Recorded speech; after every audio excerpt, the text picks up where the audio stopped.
तो 11 सितंबर को दोपहर 3 साढ़े 3 बजे दो बच्चे मिसिंग हो गए, जिनके परिवार वाले उनको ढूंढ रहे थे, और इस संबंध में उन्होंने थाना आलमबाग पर 11 तारीख की रात्रि में 9:30 बजे सूचना दी, जिसमें थाना आलमबाग की पुलिस ने तत्काल अभियोग पंजीकृत किया। तब तक ये जानकारी नहीं थी कि ये बच्चे को मिसिंग है या इनका अपहरण हो गया है। 12 तारीख की प्रातःकाल 6 बजे उसमें से एक बच्चे के परिजन के फ़ोन पर फिरौती का मैसेज आया, जिससे ये जानकारी हुई कि संभवतः इन बच्चों का अपहरण किसी के द्वारा पैसे के लिए कर लिया गया है। तत्काल पुलिस ने जो टीमें लगी थी उनकी संख्या बढ़ाई, सभी अधिकारीगण मौके पर पहुंचे और वहां पर परिजनों से जानकारी प्राप्त की गई।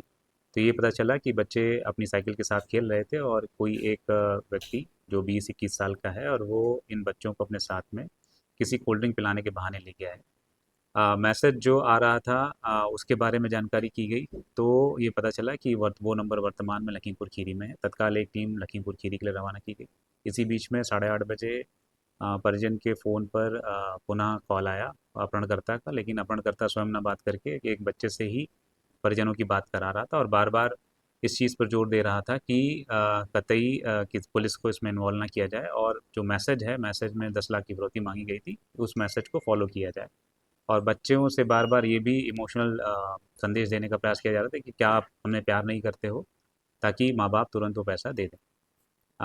जो टीम वहाँ पर मौजूद थी लखीमपुर खीरी की, तो वहाँ पर लखीमपुर खीरी की पुलिस के साथ में उन्होंने जानकारी करके गोला गोकरण नाथ में रेलवे स्टेशन के पास से बच्चों को अपहरणकर्ता के साथ में 12 घंटे के भीतर सुरक्षित बरामद कर लिया और फिर उनको यहाँ लेकर के आया गया। अभी तक की प्रथम दृष्टया जो जानकारी प्राप्त हुई है अपहरणकर्ता के बारे में, उसका नाम विजय शर्मा पुत्र त्रिभुवन शर्मा है। वो पटेल नगर आलमबाग का ही रहने वाला है और 19 वर्षीय व्यक्ति है, जो पुणे में काम की तलाश में गया था और वहाँ से भाग आया, और यहाँ पर संभवतः उसको ये क्विक मनी कमाने का एक मौका उसके दिमाग में आया।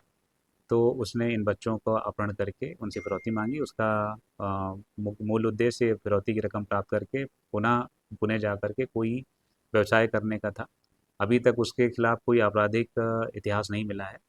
प्रथम दृष्टया ये समझ में आ रहा है कि बच्चों को उसने बहला करके और बीच-बीच में धमका करके अपने साथ में रखा था, इसीलिए बच्चे किसी प्रकार की कोई बात नहीं कर रहे थे। क्योंकि इस पूरे घटनाक्रम का खुलासा पुलिस ने बहुत ही कम समय में किया है, इसलिए पूरी टीम को मेरी तरफ से ₹25,000 का इनाम दिया गया।